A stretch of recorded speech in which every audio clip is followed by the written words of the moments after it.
Sir, ಇಲ್ಲಿ ನಾಥೂರಾಮ್ ಗೋಡ್ಸೆ ಅವರ ಪ್ರಸ್ತಾಪ ಮತ್ತು ಗಾಂಧಿ ಕೊಲೆ ಪ್ರಸ್ತಾಪ ಬಂತು. RSS ನ ಮೇಲಿರುವಂತಹ ಒಂದು ದೊಡ್ಡ ಆರೋಪ ಏನು ಅಂತ ಹೇಳಿದ್ರೆ, ವಾಮನಾಚಾರ್ಯ ಅವರೇ, ಎಲ್ಲ ಸರಿಯಾಗಿ ನಡೀತಾ ಇದ್ದಾಗ, ಮಹಾತ್ಮ ಗಾಂಧಿಯವರ ನೇತೃತ್ವದಲ್ಲಿ ಒಗ್ಗಟ್ಟಾಗಿ ಇಡೀ ಭಾರತ ಹೋರಾಡ್ತಾ ಇದ್ದಾಗ, RSS ಉದ್ದೇಶಪೂರ್ವಕವಾಗಿ ನಾಥೂರಾಮ್ ಗೋಡ್ಸೆ ಅವರು ಮಹಾತ್ಮ ಗಾಂಧೀಜಿಯವರ ಕೊಲೆ ಮಾಡಿದ್ರು ಅನ್ನುವಂಥದ್ದು. ಇದಕ್ಕೆ ಸಂಬಂಧಿಸಿ RSS ದವರು ಬಹಳ ಸಲ ಹಿಂದೆ ಕೂಡ ಆಗಿದೆ. ಅವಾಗ ಏನಾಯ್ತು, ಮಹಾತ್ಮ ಗಾಂಧಿಯವರ ಕೊಲೆ ಆದ ತಕ್ಷಣ ನಮ್ಮ ಗೋಲ್ವಲ್ಕರ್ ಇದ್ರು. ಅವಾಗ ಗೋಲ್ವಲ್ಕರ್ ಅವರು ಇವರಿಗೆ ದೇವದಾಸ್ ಗಾಂಧಿ ಅವರಿಗೆ ಪತ್ರ ಬರೀತಾರೆ, ನೆಹರು ಅವರಿಗೆ ಪತ್ರ ಬರೀತಾರೆ, ಇತಿಹಾಸದಲ್ಲಿ ಇದೆ ಅದು.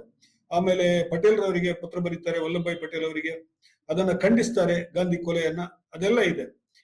ಆದ್ರೆ ಇವತ್ತಿಗೂ ಕೂಡ RSS ನಲ್ಲಿರುವ ಬಹಳ ಮಂದಿ ಗಾಂಧಿ ಕೊಲೆಯನ್ನು ಸಂಭ್ರಮಿಸುವವರಿದ್ದಾರೆ. ನಾವು ಬಹಿರಂಗವಾಗಿ ಅದರ ವಿಡಿಯೋಗಳನ್ನ ನೋಡಿದೀವಿ ಇತ್ತೀಚೆಗೆ, ಆಮೇಲೆ ಅವರ ಭಾಷಣಗಳನ್ನ ಕೇಳಿದೀವಲ್ಲ.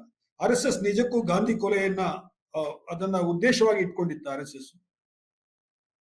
ಮೊಟ್ಟ ಮೊದಲನೇದ್ದು ಗಾಂಧಿಯಿಂದನೇ ದೇಶದ ಕಲ್ಪನೆ ಬಂತು ಅನ್ನೋದು ಒಂದು ಭ್ರಮೆ. ಅದಕ್ಕಿಂತ ಮೊದಲು ಕಾಂಗ್ರೆಸ್ನಲ್ಲೇ ಇದ್ದಂತ ಲೋಕಮಾನ್ಯ ಟಿಳಕರಿಂದ ಹಿಡಿದು ಸುಮಾರು ಕಾಂಗ್ರೆಸ್ ಲೀಡರ್ಸ್ ಕೂಡ ಒಂದು ದೇಶ ಅಂದ್ರೆ ಏನು ಅನ್ನುವಂಥ ಕಲ್ಪನೆಯನ್ನು ಹೇಳಿದ್ರು. ಎರಡನೇದ್ದು, ಗಾಂಧಿಯವರ ಪ್ರಯತ್ನ ಒಂದರಿಂದನೇ ಸ್ವಾತಂತ್ರ್ಯ ಸಿಕ್ತು ಅನ್ನುವಂಥದ್ದು ಕೂಡ ಇನ್ನೊಂದು ಭ್ರಮೆ.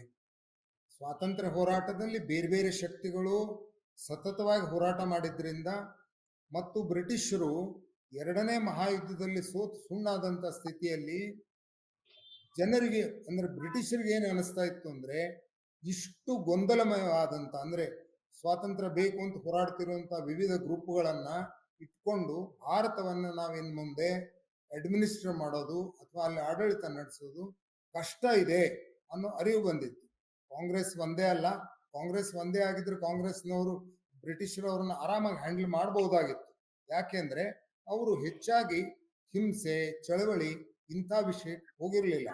ಆದ್ರೆ ಕ್ಷಾತ್ರದ ಅವಶ್ಯಕತೆಯನ್ನು ಕಂಡಂತ ಸುಭಾಷ್ ಚಂದ್ರ ಬೋಸ್ರಾಗ್ಲಿ ಅಥವಾ ಬೇರೆ ಬೇರೆ ಕ್ರಾಂತಿಕಾರಿಗಳಾಗ್ಲಿ, ಇನ್ಕ್ಲೂಡಿಂಗ್ ಸಾವರ್ಕರ್ ಅವರಾಗ್ಲಿ, ಇಷ್ಟೊಂದು ಬೇರೆ ಕಡೆಗಳಿಂದ ಹೋರಾಟಗಳನ್ನ ಮಾಡ್ತಿದ್ದರಿಂದ ಈ ದೇಶವನ್ನು ಇನ್ನು ಮುಂದೆ ಮ್ಯಾನೇಜ್ ಮಾಡೋದು ಕಷ್ಟ ಇದೆ ಅಂತ ಬ್ರಿಟಿಷರಿಗೆ ಅನಿಸಿದಂತ ವಾತಾವರಣದಲ್ಲಿ ಒಟ್ಟಾರೆ ಸ್ವಾತಂತ್ರ್ಯ ಅನ್ನೋ ಸಿಕ್ಕಾಗ ಕೂಡ ಪಾಕಿಸ್ತಾನ ನಿರ್ಮಾಣ ಆಗೋದಕ್ಕೆ ಕಾಂಗ್ರೆಸ್ಸಿನ ಮೃದು ಧೋರಣೆ ಒಂದು ಕಾರಣ ಅನ್ನೋದು ನಮ್ಮೆಲ್ಲರ ಮನಸ್ಸಿನಲ್ಲಿ ಇವತ್ತಿಗೂ ಇದ್ದೇ ಇದೆ.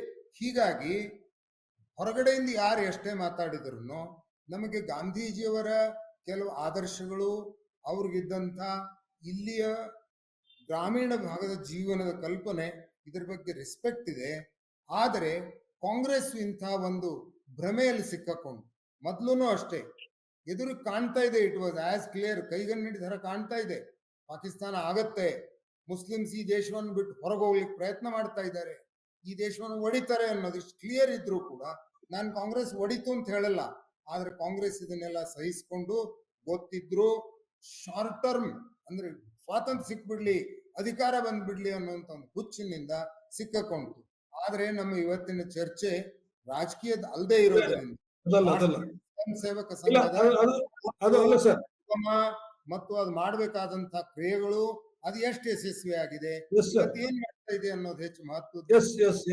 ನಮ್ಮ ಚರ್ಚೆಯ ಮುಖ್ಯ ಕೇಂದ್ರ ಇದ್ರಿಂದ ನಾನು ಹೆಚ್ಚಾಗಿ ಇನ್ನೊಬ್ಬರನ್ನು ಟೀಕೆ ಮಾಡೋದು ಆ ವಿಷಯಕ್ಕೆ ಹೋಗಿರ್ಲಿಲ್ಲ. ಆದ್ರೆ ನೀವು ತಂದು ಇಲ್ಲಿ ಎಳೆದು ನಿಲ್ಸಿದ್ರಿಂದ ಪಾಕಿಸ್ತಾನ ನಿರ್ಮಾಣ ಆಗೋದಕ್ಕೆ ಕಾಂಗ್ರೆಸ್ಸೇ ಕಾರಣ ಅಂತ ಹೇಳುವಷ್ಟು ಇವತ್ತಿನ ಜನತೆಗೆ ಅನಿಸಿದೆ. 47ರಲ್ಲಿ ಸ್ವಾತಂತ್ರ್ಯ ಸಿಕ್ಕೂಡಲೇ ಎಲ್ಲ ಆಗಿ ಹೋಗ್ಲಿಲ್ಲ. ದೇಶ ಇನ್ನೂ ಸಾವಿರಾರು ವರ್ಷ ಬದುಕಬೇಕಾಗಿದೆ. ದೇಶ ಇನ್ನೂ ಹೆಚ್ಚು ಸುಸಂಘಟಿತವಾಗಿ ಭ್ರಾತೃತ್ವ ಭಾವನೆಯಿಂದ ಬದುಕಬೇಕಾಗಿದ್ದರಿಂದ, ಪ್ರಗತಿ ಆಗ್ಬೇಕಾಗಿದ್ದರಿಂದ ಇವತ್ತು ನಾವೆಲ್ಲರೂ ಸೇರಿ ಇನ್ನೂ ಪ್ರಯತ್ನ ಮಾಡಿದ್ರಿಂದಾಗಿ ಇವತ್ತು ಕಾಂಗ್ರೆಸ್ಗೆ ಇವತ್ತು ದಿಲ್ಲಿ ಚುನಾವಣೆ ಇದೆ, 2-3 ಸೀಟ್ ಸಿಕ್ಕರೆ ಸಾಕು ಅಂತ ಅಳುವಂತ ಸ್ಥಿತಿ ಇವತ್ತು ಕಾಂಗ್ರೆಸ್ ಯಾಕೆ ಬಂತು ಅಂದ್ರೆ ನಾಳೆ ಗೊತ್ತಾಗತ್ತೆ ನಿಮಗೆ. ರಾಜಕೀಯ ಚರ್ಚೆ ಅಲ್ಲ ಹೇಳ್ತಾ ಇದ್ದೆ ನಾನು. ಆದ್ರೆ ಹನೀಫ್, ನೀವು ನನ್ನನ್ನು ಹೇಳತ್ತಂದು ಈ ಚರ್ಚೆ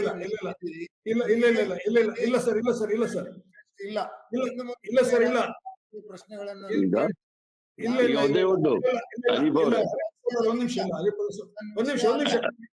ಒಂದ್ ನಿಮಿಷ ಸರ್, ಇಲ್ಲ ನನ್ನಲ್ಲಿ ಮೂಲ ಪ್ರಶ್ನೆಗೆ ಬರ್ತೀನಿ. ನಾನು ಕೇಳಿದ್ದು ಅದು ಬಿಡಿ, ಮತ್ತೆ ನಾವು ಈಗಿನ ರಾಜಕೀಯಕ್ಕೆ ಬರೋದು ಬೇಡ. ನಮ್ಮ ಉದ್ದೇಶ ಇವತ್ತು RSS ಕುರಿತು ಹೆಚ್ಚು ವಿಚಾರಗಳನ್ನು ತಿಳ್ಕೊಳ್ಳೋಣ ಅಂತದ್ದು. ಈಗ ಗಾಂಧಿ ಕೊಲೆಗೆ RSS ಐಡಿಯಾಲಜಿನೇ ಕಾರಣ ಅನ್ನೋದನ್ನು ನೀವು ಒಪ್ತಿರೋ ವಾಮನಾಚಾರ್ಯ? ಅದು ನನ್ನ ಪ್ರಶ್ನೆ ಆಗಿತ್ತು.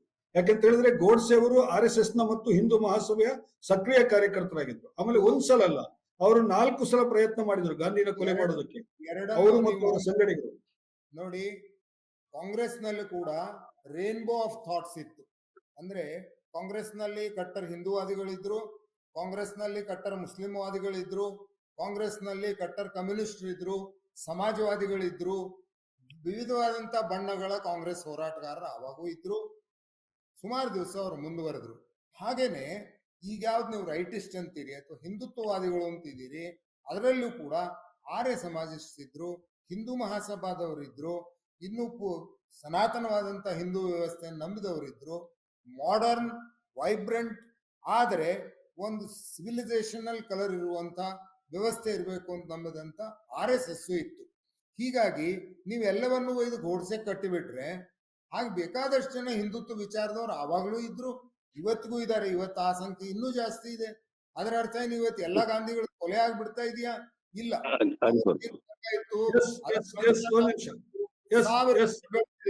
ಅದರ ಅರ್ಥ ಮರ್ಡರ್ ಆಗತ್ತೆ ಅಂತ ಅನ್ಕೊಂಡಿದೀರಾ ನೀವು? ಹಾಗಾಗಿಲ್ಲ. ಅವತ್ತಿನ ಘಟನೆ ಅದು ದುರ್ಘಟನೆ ಅಂತೇಳಿ ಗೋಲ್ವಲ್ಕರ್ ಅವರು ಸ್ಪಷ್ಟವಾಗಿ ಹೇಳಿದ್ದಾರೆ. ನಾನು ಮತ್ತೆ ಹೇಳ್ತೇನೆ, ಗಾಂಧಿ ಹತ್ಯೆ ಒಂದು ದುರ್ಘಟನೆ, ಅದು ಆಗಬಾರ್ದಾಗಿತ್ತು. ಅದು ಆಗಿದ್ರಿಂದ ದೇಶಕ್ಕಾಗ್ಲಿ ಒಟ್ಟು ದೇಶದ ಇಮೇಜ್ಗಾಗ್ಲಿ, ಅಷ್ಟೇ ಯಾಕೆ RSSಗಾಗ್ಲಿ ತುಂಬಾ ಲಾಸ್ ಆಗಿದೆ. ಕಾಂಗ್ರೆಸ್ನವರು ಇದೇ ಸಮಯವನ್ನು ಉಪಯೋಗಿಸಿಕೊಂಡು ಸಂಘದ ಮೇಲೆ ಬ್ಯಾನ್ ತಂದು ಲಕ್ಷಾಂತರ ಸಂಘದ ಸ್ವಯಂ ಸೇವಕರನ್ನ ವರ್ಷಗಟ್ಲೆ ಜೈಲಲ್ಲಿ ಹಾಕಿಟ್ಟು ಹಿಂಸೆ ಮಾಡಿದ್ರು. ಅದರಿಂದಾಗಿ ಸಂಘದ ಒಟ್ಟು ಬೆಳವಣಿಗೆ ಇಷ್ಟರಲ್ಲಿ ನಾನು ಆವಾಗ ಹೇಳಿದೆ, ಇಷ್ಟೊತ್ತಿಗಾಗಲೇ ಸಂಘದ ಗುರಿ ಮುಗಿಬೇಕಾಗಿತ್ತು ಅಂತ. ಕಾಂಗ್ರೆಸ್ನವರು ಅಡ್ಡ ಬರದೇ ಇದ್ದಿದ್ರೆ, ಕಾಂಗ್ರೆಸ್ನವರು ಅನವಶ್ಯಕವಾಗಿ ಸಂಘದ ಮೇಲೆ ದೋಷಾರೋಪಣೆ ಮಾಡದೇ ಇದ್ದಿದ್ರೆ ಇಷ್ಟೊತ್ತಿಗೆ ನಾವು ಗುರಿ ಮುಟ್ಬೋದಾಗಿತ್ತು. ಇನ್ನು ಮುಂದೂ ಮುಟ್ತೇವೆ. ಆದರೆ ಗಾಂಧಿ ಹತ್ಯೆಗೆ ವಿಶ್ವ ಹಿಂದೂ ಇದು ಬೇರೆ ಆದಂತಹ ಒಂದು ಈಗ ಪ್ರಶ್ನೆ ರಾಷ್ಟ್ರೀಯ ಸ್ವಯಂ ಸೇವಕ ಸಂಘ ಮತ್ತು ಈಗಿರ್ತಕ್ಕಂಥ ರಾಜಕೀಯದಲ್ಲಿ ಅವರ ಇನ್ಫ್ಲೂಯೆನ್ಸ್ ಏನಿದೆ ಅಂತೇಳಿ ಚರ್ಚೆ ಆಗ್ತಾ ಇದೆ.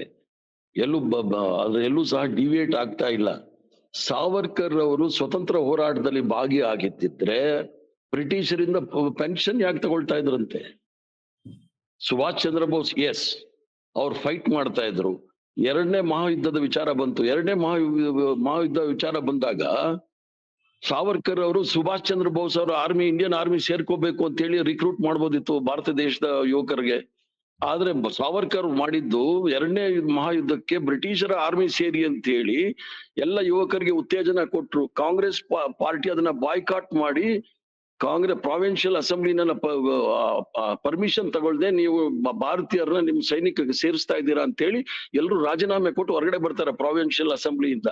ಆದ್ರಿಂದ ಸಾವರ್ಕರ್ ಅವ್ರದ್ದು ಸ್ವತಂತ್ರ ಹೋರಾಟದಲ್ಲಿದ್ರು, ಮಹಾತ್ಮ ಗಾಂಧಿ ಅವ್ರದ್ದು ಭ್ರಮೆ ಅನ್ನೋದೆಲ್ಲ ಸುಳ್ಳು. ಜನಗಳ ಮ್ಯಾಂಡೇಟ್ ಇದ್ದಿದ್ದು ಮಹಾತ್ಮ ಗಾಂಧಿ ಅವರ ನಾಯಕತ್ವದಲ್ಲಿ. ಇವ್ರಿಗೇನಾದ್ರೂ ಹಿಂದೂ ಮಹಾಸಭದಲ್ಲಿ ಇವ್ರಿಗೇನಾದ್ರೂ ಮ್ಯಾಂಡೇಟ್ ಇದ್ದಿದ್ರೆ ಮಹಾತ್ಮ ಗಾಂಧಿನ ಸೋಲಿಸ್ಬೋದಿತ್ತಲ್ಲ.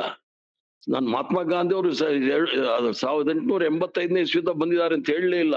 1915ನೇ ಇಸ್ವಿಯಿಂದ ಅವ್ರು ಪ್ರಾರಂಭ ಮಾಡಿದ್ರು ಸ್ವತಂತ್ರ ಹೋರಾಟದಲ್ಲಿ. ಅದಕ್ಕಿಂತ ಮೊದಲು ನಾನು ಸಾವರ್ಕರ್ ಅವ್ರ ಹೆಸರು ಹೇಳಿದ್ದೀನಿ, ತಿಲಕ್ ಅವ್ರ ಹೆಸರು ಹೇಳಿದ್ದೀನಿ, ಗೋಖಲೆ ಅವ್ರ ಹೆಸರು ಹೇಳಿದ್ದೀನಿ, ಮತ್ತೆ ಲಾಲಾ ಲಜಪತ್ ರಾಯ್ ಅವ್ರ ಹೆಸರು, ಇನ್ನು ಬಹಳಷ್ಟು ಜನ ಇದ್ದಾರೆ. ಆದರೆ ಮಹಾತ್ಮ ಗಾಂಧಿ ಅವರ ನಾಯಕತ್ವದಲ್ಲೇ ಇದನ್ನ ಹೋರಾಟ ನಡೆದಿದ್ದು. ಆ ನಂತರ ಪಾಕಿಸ್ತಾನ ಡಿವೈಡ್ ಆಗಕ್ಕೆ ಕಾಂಗ್ರೆಸ್ ಅಂತ ಹೇಳೋ ಅವರು ಶ್ಯಾಮ ಪ್ರಸಾದ್ ಮುಖರ್ಜಿ ಅವರು ಮಾಡಿರ್ತಕ್ಕಂಥ ರೆಸಲ್ಯೂಷನ್ ಬಗ್ಗೆ ಯಾಕೆ ಹೇಳ್ತಾ ಇಲ್ಲ? ಫಸ್ಟ್ ರೆಸಲ್ಯೂಷನ್ ಮುಸ್ಲಿಂ ಲೀಗ್ ಅವರು ಫಜ್ಲುಲ್ ಹಕ್ ಅವ್ರ ಜೊತೆ ಸೇರಿ ಶ್ಯಾಮ ಪ್ರಸಾದ್ ಮುಖರ್ಜಿ ಅವ್ರ ಮಂತ್ರಿ ಆಗಿ ಫಸ್ಟ್ ರೆಸಲ್ಯೂಷನ್ ಪಾಕಿಸ್ತಾನ ಆಗ್ಬೇಕು ಅಂತ ಹೇಳಿ ಅವ್ರು ಯಾಕೆ ಮಾಡಿದ್ರಂತೆ ರೆಸಲ್ಯೂಷನ್? ಅಂದ್ರೆ ಶ್ಯಾಮ ಪ್ರಸಾದ್ ಮುಖರ್ಜಿಗೂ RSSಗೂ ಜನಸಂಘಕ್ಕೂ ಭಾರತೀಯ ಜನತಾ ಪಾರ್ಟಿಗೂ ಹಿಂದೂ ಮಹಾಸಭಕ್ಕೂ ಏನ್ ಸಂಬಂಧ ಇಲ್ಲ ಅಂತನಾ?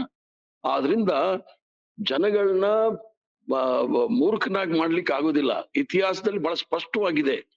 ಇವತ್ತಿಗೂ ಸಹ ಬ್ರಿಟಿಷರ್ದ ಆರ್ಕೈವ್ಸ್ಗಾದ್ರೂ ಹೋಗ್ಲಿ, ಪಾರ್ಲಿಮೆಂಟ್ ಅಲ್ಲಿ ಇರ್ತಕ್ಕಂಥ ಆರ್ಕೈವ್ಸ್ಗಾದ್ರೂ ಹೋಗ್ಲಿ, ಅಲ್ಲಿ ನೋಡಿ ಸ್ವತಂತ್ರ ಹೋರಾಟದಲ್ಲಿ ಯಾರು ಎಷ್ಟು ಜನ ಹೋಗಿದ್ದಾರೆ ಅಂತ ಹೇಳಿ. ಮಹಾತ್ಮ ಗಾಂಧಿ ಅವರನ್ನ ಕೊಲೆ ಮಾಡಿರ್ತಕ್ಕಂಥ ಬಹಳ ಸ್ಪಷ್ಟವಾಗಿದೆ. ಗೋಡ್ಸೆ ಅವರೇ ಅವ್ರ ಇದ್ರಲ್ಲಿ ಹೇಳಿದ್ದಾರೆ, ಹೌದು ನಾವು ಮಾಡಿದೀವಿ, ಪಾಕಿಸ್ತಾನಕ್ಕೆ 55 ಕೋಟಿ ರೂಪಾಯಿ ಕೊಡಕ್ ಹೋದ್ರು ಅಂತ. 55 ಕೋಟಿ ಕೊಡಕ್ ಹೇಳಿದ್ದು ಬ್ರಿಟಿಷರು, ನಾವಲ್ಲ. ಆದ್ರಿಂದ ಸ್ವತಂತ್ರ ಹೋರಾಟದಲ್ಲಿ ಮಂಚೂಣಿ ನಾಯಕತ್ವವನ್ನು ವಹಿಸಿದ್ದೆ ಮಹಾತ್ಮ ಗಾಂಧಿ. ಅದ್ರಲ್ಲಿ ಯಾರು ಡಿಸ್ಪ್ಯೂಟ್ ಮಾಡಕ್ಕೆ ಆಗೋದಿಲ್ಲ. ಇಲ್ಲಾಂದ್ರೆ ಅಷ್ಟು ಸುಲಭವಾಗಿ ಮಹಾತ್ಮ ಗಾಂಧಿ ಜೊತೆ ಅಗ್ರಿಮೆಂಟ್ಗಳು ಮಾಡ್ತಾ ಇರಲಿಲ್ಲ. Yes sir. ಈಗ ಈ ಹೆಡ್ಗೇವಾರ್ ಅವರ ಸಂದರ್ಭದಲ್ಲಿ ಒಂದು ಮಾತು ಬಂತು, ಏನು ಅಂತ ಹೇಳಿದ್ರೆ ಸಂಘದ ಶಾಖೆಗಳಲ್ಲಿ ಪರಸ್ಪರ ಆಟ ಆಡೋದು, ಪರಸ್ಪರ ಮಾತುಕತೆಗಳನ್ನು ನಡೆಸೋದು, ಮಿಲನ ಆಗೋದು, ಆಮೇಲೆ ಈ ತರದ ಸಾಂಸ್ಕೃತಿಕ ಕಾರ್ಯಕ್ರಮಗಳಲ್ಲಿ ಎಲ್ಲರೂ ಭಾಗವಹಿಸೋದ್ರಿಂದ ಜಾತಿ ಪದ್ಧತಿಯನ್ನ ಸಡಿಲಿಸಬಹುದು ಅನ್ನುವಂತ ಒಂದು ಆಲೋಚನೆ ಅವರಲ್ಲಿ ಇತ್ತು. ಅದನ್ನು ಅವರು ಹೇಳಿದ್ದಾರೆ, ಬರ್ಕೊಂಡಿದ್ದಾರೆ ಕೂಡ ಅವರು. ಈಗ ನೀವು ಹೇಳ್ತಾ ಇದ್ದೀರಿ ಇನ್ನು 1% ಕೂಡ ಗುರಿ ಸಾಧನೆ ಆಗಿಲ್ಲ RSS ಇದು ಅನ್ನುವಂತ ಮಾತನ್ನ ವಾಮನಾಚಾರ್ಯ ಅವರು ಹೇಳ್ತಾ ಇದ್ರಿ. ನಾನು ಕೇಳ್ತಾ ಇರೋದು, ಇಂತಹ ಮೇಲ್ಸ್ತರದ ಕಾರ್ಯಕ್ರಮಗಳಿಂದ ಅಷ್ಟೇ ಈ ಜಾತಿ ಪದ್ಧತಿಯನ್ನ ನಿರ್ಮೂಲ ಮಾಡ್ಲಿಕ್ಕೆ ಆಗುತ್ತಾ? RSS ನ ಐಡಿಯಾಲಜಿ ಈ ತರ ಇರೋದು, ಇದೇನಾದ್ರೂ ಸಾಧ್ಯ ಆಗುತ್ತೆ ಅಂತ ಅನ್ಸುತ್ತಾ ವಾಮನಾಚಾರ್ಯ ಅವರು ನಿಮ್ಗೆ? This was the most practical, implementable and implemented way of changing the society. ಅಲ್ಲಿ ಆಟ ಆಡಕ್ ಕರೆದ್ರು, ಕಬಡ್ಡಿ ಆಡಿದ್ರು ಅಂತ ದೇಶ ಸಂಘಟನೆ ಆಗತ್ತೆ ಅನ್ನೋಂಥ ಮೂರ್ಖರಾಗುವಷ್ಟು ನಾವೇನು ಯಾರು ಇಲ್ಲಿ ಚಿಕ್ಕವರಲ್ಲ, ಅಷ್ಟು ದೊಡ್ಡರಲ್ಲ. ಒಟ್ಟಿಗೆ ಸೇರೋದಕ್ಕೆ ಒಂದು ಇನ್ಸ್ಟ್ರೂಮೆಂಟ್ ಬೇಕಾಗುತ್ತೆ. ಈಗ ಇಲೈಟ್ ಕ್ಲಬ್ಗಳಿರ್ತವೆ, ಕ್ಲಬ್ಗಳಿಂದ ಏನು ಸುಧಾರಣೆ ಆಗಿರಲ್ಲ, ಕ್ಲಬ್ಗಳಿಂದ ಏನೋ ಉದ್ಧಾರ ಆಗಿರುತ್ತೆ ಅಂತಲ್ಲ. ಈಗ ರೋಟರಿ ಕ್ಲಬ್ ಇಷ್ಟೊಂದು ಸಾಮಾಜಿಕ ಸೇವೆಗಳನ್ನು ಮಾಡ್ತಾರೆ. ಅದರ ಅರ್ಥ ಒಂದು ಕ್ಲಬ್ಬಲ್ಲಿ ಸೇರಿಬಿಟ್ರು ಅಂದ್ರೆ ಆಯ್ತು ಅಂತಲ್ಲ. ಅದರ ಮುಂದಿನ ಹೆಜ್ಜೆಗಳೇನು ಅನ್ನೋದು ಬಹಳ ಮಹತ್ವದ್ದಿದೆ. ಒಟ್ಟಿಗೆ ಸೇರಿದ ನಂತರ ಸಂಸ್ಕಾರ, ನಡತೆ, ಇತಿಹಾಸ, ಅದರ ಬಗ್ಗೆ ಜ್ಞಾನ, ಈ ಎಲ್ಲಾ ವಿಷಯಗಳು ಸೇರಿ ನಾವು ಯಾವಾಗಲೂ ಹೇಳ್ಕೊಂಡು ಬಂದಿದ್ದೇವೆ, ಸಂಘದ ಶಾಖೆ ಒಂದು ಗ್ರೌಂಡ್ ನಲ್ಲಿ ಆಟ ಆಡುವಂತ ಅರ್ಧ ಮುಕ್ಕಾಲು ಗಂಟೆದೇನಿದೆ, this is only a beginning. Our rest of the 23 hours man making activity, ಒಬ್ಬ ವ್ಯಕ್ತಿತ್ವ ನಿರ್ಮಾಣದ ಸತತ ಪ್ರಕ್ರಿಯೆಯನ್ನ ಸಂಘ ಮಾಡ್ಕೊಂಡು ಬಂದಿದೆ.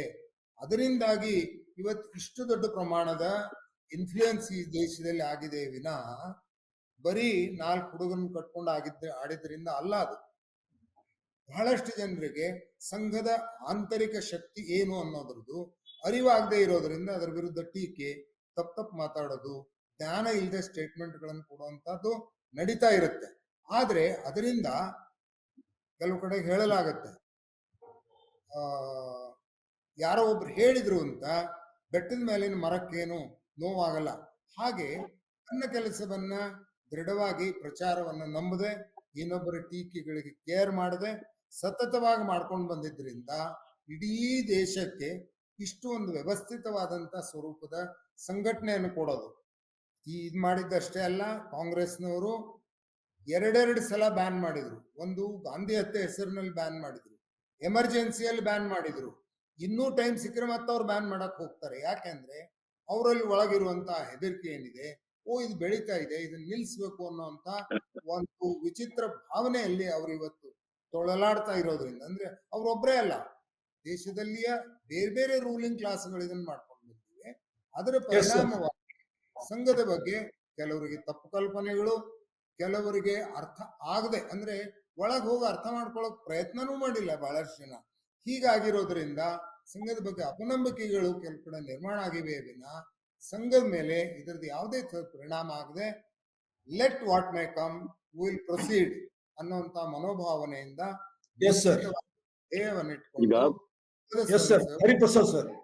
ಹರೀಫ್ ಸಾಹೇಬ್ರೆ, ವಾಮನಾಚಾರ್ಯ ಹೇಳ್ದಂಗೆ ಕಾಂಗ್ರೆಸ್ ಪಕ್ಷದವರು 2 ಸಲ ಸಂಘ ಪರಿವಾರನ RSS ನ ಬ್ಯಾನ್ ಮಾಡಿದ್ರು ಅಂತ ಹೇಳಿ. ಮೊದಲನೇ ಸರಿ ಮಹಾತ್ಮ ಗಾಂಧಿ ಅವರ ಕೊಲೆ ಆದಾಗ ಸರ್ದಾರ್ ವಲ್ಲಭಾಯ್ ಪಟೇಲ್ ಅವರ ಬ್ಯಾನ್ ಮಾಡಿದ್ರು.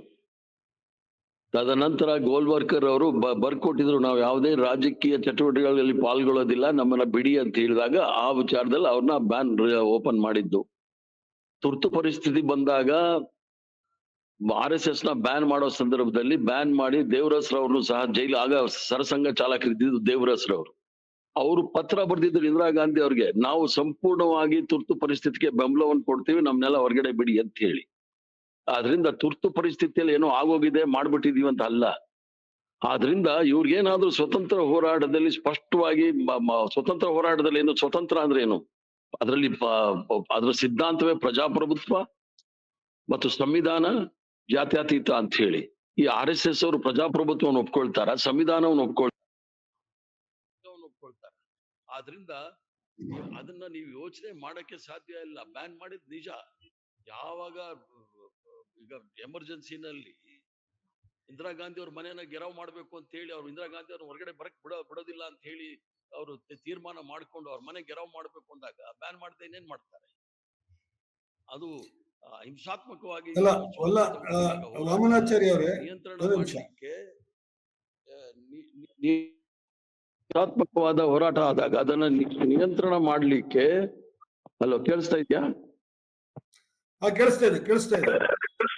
ಹಿಂಸಾತ್ಮಕವಾದ ಹೋರಾಟವನ್ನ ನಿಯಂತ್ರಣ ಮಾಡಲಿಕ್ಕೆ ಸಂವಿಧಾನದಲ್ಲಿ ಅವಕಾಶ ಇದೆ. ಆರ್ಟಿಕಲ್ 352 ಅಥವಾ ಇಂಟರ್ನಲ್ ಡಿಸ್ಟರ್ಬೆನ್ಸ್ ಇದ್ದಾಗ ನಾವು ತುರ್ತು ಪರಿಸ್ಥಿತಿಯನ್ನು ತರಬಹುದು ಅಂತ ಹೇಳಿ ಸಂವಿಧಾನದ ಚೌಕಟ್ಟಿನಲ್ಲೇ ತುರ್ತು ಪರಿಸ್ಥಿತಿಯನ್ನ ತಂದು ಆ ಸ್ಥಿತಿಯನ್ನ ಹದುಬಸ್ತಿಗೆ ತಂದಿದ್ದು ಇಂದಿರಾ ಗಾಂಧಿ ಅವರು. ಇಲ್ಲಾಂದ್ರೆ ಆವತ್ತೇ ಬುಡಮೇಲ್ ಮಾಡ್ಲಿಕ್ಕೆ ಹೊರಟಿದ್ರು ಸರ್ಕಾರವನ್ನ. ಆದ್ರಿಂದ ಸ್ವತಂತ್ರ ಹೋರಾಟದಲ್ಲಿ ಯಾವುದೇ ರೀತಿಯ ಪಾಲುದಾರಿಕೆ ಇಲ್ಲದೆ ಇವತ್ತು ರಾಷ್ಟ್ರದಲ್ಲಿ ಪ್ರಜಾಪ್ರಭುತ್ವ ಮೂಲಕ ಬಂದೇ ಸಂವಿಧಾನವನ್ನ, ತ್ರಿವರ್ಣ ಧ್ವಜವನ್ನ, ಸ್ವತಂತ್ರ ಹೋರಾಟದ ಆಶಯಗಳನ್ನ ಬುಡಮೇಲು ಮಾಡ್ಲಿಕ್ಕೆ ಪ್ರಯತ್ನ ಇರ್ತಕ್ಕಂಥದ್ದೇ RSS ಅನ್ನೋದನ್ನ ನನ್ನ ಭಾವನೆ. ಇಷ್ಟು 100 ವರ್ಷಗಳ ಕಾಲ ಪ್ರಯತ್ನ ಮಾಡಿದ್ರು ಕೂಡ ನೀವೊಂದು ಮಾತು, ಬಹಳ ಇಂಪಾರ್ಟೆಂಟ್ ಮಾತು ಹೇಳಿದಿರೋದು, ಅದು ನೀವು ಒಳಗಿನವರಾಗಿ ಹೇಳಿರೋದು ನನಗೆ ಬಹಳ ಒಂದು ಇಂಟ್ರೆಸ್ಟಿಂಗ್ ಅಂತ ಅನಿಸ್ತದು. 1% ಕೂಡ ನಮಗೆ ಜಾತಿ ಪದ್ಧತಿಗೆ ಸಂಬಂಧಿಸಿ ಆ ಸಾಧನೆಯನ್ನ ಮಾಡ್ಲಿಕ್ಕೆ ಆಗಿಲ್ಲ ಅನ್ನುವಂಥದ್ದು RSS ಇಂದ.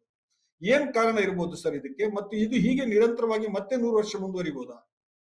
1% ಅಂತ ಹೇಳಲಿಲ್ಲ ನಾವು. 1% ಜನರಿಗೆ ಮುಟ್ಟಿ ಅದರದ್ದು ಇನ್ಫ್ಲೂಯೆನ್ಸ್ ಆದ್ರೆ ಅದರದ್ದು ಏನು ಒಂದು ಕಾಸ್ಕೇಡಿಂಗ್ ಇಫೆಕ್ಟ್ ಇದೆ, ಅದರಿಂದ ಪೂರ್ತಿ ಆಗತ್ತೆ. ಆದ್ರೆ ನಾವು ಮಾಡಿದಂತ ಪ್ರಯತ್ನ ಸರಿಯಾಗಿದೆ ಅನ್ನೋದು ಇಲ್ಲಿವರೆಗೆ ನಡೆದಂತ ಒಟ್ಟು ವಿದ್ಯಮಾನಗಳಿಂದ ನಮಗ್ ಸಮಾಧಾನ ಇದೆ. ಆದ್ರೆ ಇದು ಪೂರ್ತಿ ಆಗ್ಬೇಕು ಅನ್ನುವಂಥದ್ದು ನಮ್ಮ ಅಪೇಕ್ಷೆ ಇದೆ. ಹೀಗಾಗಿ ಇನ್ನೂ ಕೆಲವು ವರ್ಷಗಳು ತಗೊಂಡ್ರು ಪರವಾಗಿಲ್ಲ. ಭಾರತದ ಇಲ್ಲಿಯ ವಿಶಿಷ್ಟವಾದಂತ ಸಮುದಾಯಗಳು ತಮ್ಮಲ್ಲಿಯ ಭೇದಗಳನ್ನ ಕಡಿಮೆ ಮಾಡಿ ನಾವೆಲ್ಲರೂ ಈ ದೇಶಕ್ಕಾಗಿ ಏನಾದ್ರೂ ಒಳ್ಳೇದನ್ನ ಮಾಡ್ಬೇಕು ಅನ್ನೋದ್ರ ಜೊತೆ ಚಾರಿತ್ರ್ಯ, ಪ್ರಯತ್ನ, ಸಂಸ್ಕೃತಿ ಮತ್ತು ನಮ್ಮ ಸಿವಿಲೈಸೇಷನ್ ಇವೆಲ್ಲದಕ್ಕಾಗಿ ಪ್ರಯತ್ನ ಮಾಡುವಂತ ಅವಶ್ಯಕತೆ ಇನ್ನೂ ಇದೆ. ಎಸ್ ಹರಿಪ್ರಸಾದ್ ಸರ್, ಪೂರ್ತಿ ಆಗಿ ಹೋಗಿದೆ ಅಂತ ನಮ್ಗಿನ್ನು ಅನಿಸಿಲ್ಲ ಅಷ್ಟೇ. ಹರಿಪ್ರಸಾದ್ ಸರ್, ಕೊನೆಯದಾಗಿ ನೀವು ಈ ಚರ್ಚೆಗೆ ಸಂಬಂಧಿಸಿ ಏನ್ ಹೇಳಿಕ್ ಬಯಸ್ತೀರಿ? ಈಗ ಈ ದೇಶದಲ್ಲಿ ವಾಮನಾಚಾರ್ಯ ಹೇಳ್ದಂಗೆ 3 ಸಿವಿಲೈಸೇಷನ್, ಆರ್ಯನ್, ದ್ರವಿಡಿಯನ್ ಅಂಡ್ ಮಂಗೋಲಿಯನ್ ಅಂತನೂ ಸಹ ಇದೆ. ಆದ್ರಿಂದ ಇವೆಲ್ಲವೂ ಸಹ ಇದು ಬಹಳ ಅದ್ಭುತವಾದ ದೇಶ ಇಡೀ ಪ್ರಪಂಚದಲ್ಲಿ. ಜಾತಿ ವ್ಯವಸ್ಥೆನ ನಾವೆಲ್ಲ ಒಂದು ಮಾಡ್ತೀವಿ ಅಂದ್ರೆ ಒಂದೇ ಜಾತಿಯವರ ಪ್ರಾಬಲ್ಯ ಯಾಕಿದೆ RSS ಅಲ್ಲಿ ಅಂತ ಹೇಳಿ ಇದು ಸಹ ಯಾರು ಉತ್ತರ ಕೊಟ್ಟಿಲ್ಲ. ಪ್ರಜಾಪ್ರಭುತ್ವದಲ್ಲಿ, ಜಾತ್ಯತೀತ ತತ್ವದಲ್ಲಿ ಜಾತಿ ಧರ್ಮವನ್ನ ಮೀರಿ ಎಲ್ರಿಗೂ ಸಹ ಸಮಾನವಾದ ಅವಕಾಶವನ್ನ ಕೊಡಬೇಕು ಅನ್ನೋದೇ ಸ್ವತಂತ್ರದ ಮೂಲ ಆಶಯಗಳು. ಆದ್ರೆ ಸ್ವತಂತ್ರದ ಮೂಲ ಆಶಯಗಳು ಸಂವಿಧಾನದ ಸಮಾಜದ ಬಗ್ಗೆ ಎಲ್ಲೂ ಸಹ RSS ಅವರು ಚಕಾರ ಎತ್ತೋದಿಲ್ಲ. ನಾವೆಲ್ಲ ಒಂದು ಅಂತಾರೆ. ದಲಿತರು ದೇವಸ್ಥಾನಕ್ಕೆ ಹೋದ್ರೆ ಕೊಲೆ ಆಗೋಗುತ್ತೆ, ದಲಿತರು ಕುದುರೆ ಮೇಲೆ ಬರಾತಲ್ಲಿ ಕೂತ್ರೆ ಅವ್ನ್ ಕೊಲೆ ಆಗೋಗುತ್ತೆ, ದಲಿತ ಮೀಸೆ ಬಿಟ್ರೆ ಕೊಲೆ ಆಗೋಗುತ್ತೆ. ಆತರ ನಾವೆಲ್ಲ ಒಂದು ಅನ್ನೋರು ದೇವಸ್ಥಾನದಲ್ಲಿ ಮುಕ್ತವಾದ ಅವಕಾಶಗಳಿರ್ಲಿ, ಮತ್ತೆ ಎಲ್ಲಾ ಸಂಪ್ರದಾಯಲ್ಲೂ ಸಹ ಎಲ್ರಿಗೂ ಸಹ ಸಮಾನವಾದ ಅವಕಾಶ ಇರ್ಲಿ ಅಂತ ಆದಾಗ ಮಾತ್ರ ಹಿಂದೂ ಸಮಾಜ ಒಂದಾಗುತ್ತೆ ವಿನಃ ಅದನ್ನ ಕೇವಲ ಒಂದು ರಾಜಕೀಯ ಘೋಷಣೆ ಮಾಡಿಕೊಂಡು ಜನಸಾಮಾನ್ಯರ ಬಲಿ ಆಗ್ತಕ್ಕಂಥದ್ದು ಸರಿಯಲ್ಲ. ಅದರಲ್ಲಿ ಒಬ್ಬ ಸಾಮಾನ್ಯ ಕಾರ್ಯಕರ್ತರ ಬಲಿ ಆಗ್ತಾ ಇದೆ ವಿನಃ ಅದರಲ್ಲಿ ಅವಕಾಶಗಳನ್ನು ಉಪಯೋಗಿಸ್ಕೊಂಡು ಅಧಿಕಾರ ಮತ್ತು ಎಲ್ಲವನ್ನೂ ಸಹ ಅನುಭವಿಸಿದವರು ಇಲ್ಲ. ಮತ್ತೊಂದು ಕಡೆಯದಾಗಿ ಇವ್ರಿಗೇನಾದ್ರೂ ಸಂವಿಧಾನದ ಬಗ್ಗೆ ಗೌರವ ಇದ್ದಿದ್ರೆ RSS ನೋಂದಾಯಿತ ಸಂಘಟನೆಯನ್ನ ಅದ್ರಲ್ಲಿ ಎಷ್ಟು ಜನ ಸದಸ್ಯರಿದ್ದಾರೆ ಅಂತ ಹೇಳೋದು it's not A registered body. ಅವ್ರು ಹೇಳ್ದಾಗೆ ಇಟ್ಸ್ ನಾಟ್ ಎನ್ NGO. ನಮ್ಮ ವಾಮನಾಚಾರ್ಯ ಅವ್ರು ಹೇಳ್ದಂಗೆ RSS is not an NGO, it's ಒಂದು ಸಂಘಟನೆ ಅಂತ ಅಂದ ಮೇಲೆ ಅದು ಜನಗಳಿಗೆ ಜವಾಬ್ದಾರಿಯಾಗಿರ್ಬೇಕಲ್ಲ. It should be an accountable to the people of this country. ಎಲ್ಲಾದ್ರೂ ಇದೆಯಾ? ಎಲ್ಲಾದ್ರೂ ಒಂದು ರೆಕಾರ್ಡ್ ಕೊಡಕ್ ಹೇಳಿ ಇದು ರಿಜಿಸ್ಟರ್ಡ್ ಬಾಡಿ ಅಂತ ಹೇಳಿ. ನೋ, ಇಷ್ಟೊಂದು ಹಣ ಬರುತ್ತಲ್ಲ, ಅದು ಏನಾಗುತ್ತೆ ಅನ್ನೋದು ಯಾರಿಗಾದ್ರೂ ಅಕೌಂಟ್ ಕೊಟ್ಟಿದಾರಾ? ಇಲ್ಲ. ಆದ್ರಿಂದ 100 ವರ್ಷದಲ್ಲಿ ಇವ್ರು ಮಾಡಿರ್ತಕ್ಕಂಥದ್ದು ಏನು ಅಂದ್ರೆ it is the richest organisation in the world. RSS ಅಂದ್ರೆ ಧರ್ಮದ ಹೆಸರಲ್ಲಿ ಮಾಡ್ಕೊಂಡು ಬಂದು ಜನಗಳನ್ನ ಒಂಥರ ಹಿಡನ್ ಅಜೆಂಡಾ ಇಟ್ಕೊಂಡಿದ್ದಾರೆ, ಗುಪ್ತ ಕಾರ್ಯಸೂಚಿ. ಅದನ್ನ ಓಪನ್ ಆಗಿ ಹೇಳೋದಿಲ್ಲ. RSS ಅವ್ರು ಹೇಳೋದೆಲ್ಲ ಕೆಟ್ಟದು ಅಂತ ಹೇಳೋದಿಲ್ಲ. 95% ಅವ್ರು ಬಹಳ ಒಳ್ಳೇದನ್ನೇ ಹೇಳ್ತಾ ಇರ್ತಾರೆ.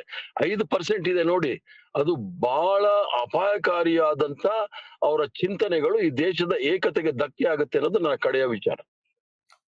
ವಾಮನಾಚಾರ್ಯ, ಅದು ಒಂದು ಪ್ರಶ್ನೆ, ಅದು ಬಹಳ ಮಂದಿ ಕೇಳ್ತಾರೆ ಸಾಮಾನ್ಯವಾಗಿ RSS ಬಗ್ಗೆ ಏನು ಅಂತ ಹೇಳಿದ್ರೆ, it is not A registered body, ಲೆಕ್ಕಪತ್ರಗಳನ್ನು ಇಟ್ಕೊಂಡಿಲ್ಲ, ಸಾರ್ವಜನಿಕ ಉತ್ತರದಾಯಿತ್ವ ಇಲ್ಲ ಅನ್ನುವಂಥ. ಅದಕ್ಕೆ ಸಂಬಂಧಿಸಿ RSS ಏನ್ ಹೇಳ್ತಾ ಇದೆ ಸರ್? ಇದು ತಪ್ಪು. ನಾನು ಈಗ ಮಾತಾಡ್ತೀನಿ, ಈಗ ಒಂದು 5 ವ್ಯವಸ್ಥೆಗೆ ನಿಮಿಷ ಏನೇನ್ ಬೇಕಾದ್ರೆ ಎಲ್ಲಾ ಅಕೌಂಟ್ಗಳನ್ನು ನಾವು ಪ್ರತಿ ವರ್ಷ ಸಬ್ಮಿಟ್ ಮಾಡ್ತೇವೆ. ಇಷ್ಟೇ ಅಲ್ಲ, ಇಲ್ಲಿಯ ವ್ಯವಸ್ಥೆಗೆ ತಕ್ಕಂತೆ ನಮ್ಮಲ್ಲೂ ಕೂಡ ಚುನಾವಣೆಗಳಾಗ್ತವೆ. ಇಲ್ಲಿಯ ಸರಸಂಘ ಚಾಲಕರನ್ನ ಆರಿಸೋದ್ರಿಂದ ಹಿಡಿದು ಎಲ್ಲವೂ ಈ ಭಾರತ ದೇಶದ ನಿಯಮದ ಪ್ರಕಾರನೇ ನಡೀತವೆ. ಇಲ್ಲಿ ಯಾವುದು ಕದ್ದು ಮುಚ್ಚಿ ಇಲ್ಲ, ಯಾವುದು ಹೈಡಿಂಗ್ ಇಲ್ಲ, ಎಲ್ಲ ಟ್ರಾನ್ಸ್ಪರೆಂಟ್ ಆಗಿದೆ. ಇದು ಎಲ್ಲರಿಗೂ ಗೊತ್ತಿದೆ. ಈಗ ಹರಿಪ್ರಸಾದ್ ಅವರೇ ಹೇಳಿದಂಗೆ ಅತ್ಯಂತ ಶ್ರೀಮಂತ ಸಂಘಟನೆ ಅಂತ ನಿಮ್ಗೆ ಹೆಂಗ್ ಗೊತ್ತಾಯ್ತು ನಾವು ಅಕೌಂಟ್ ಇಡಲ್ಲ ಅಂದ್ಮೇಲೆ?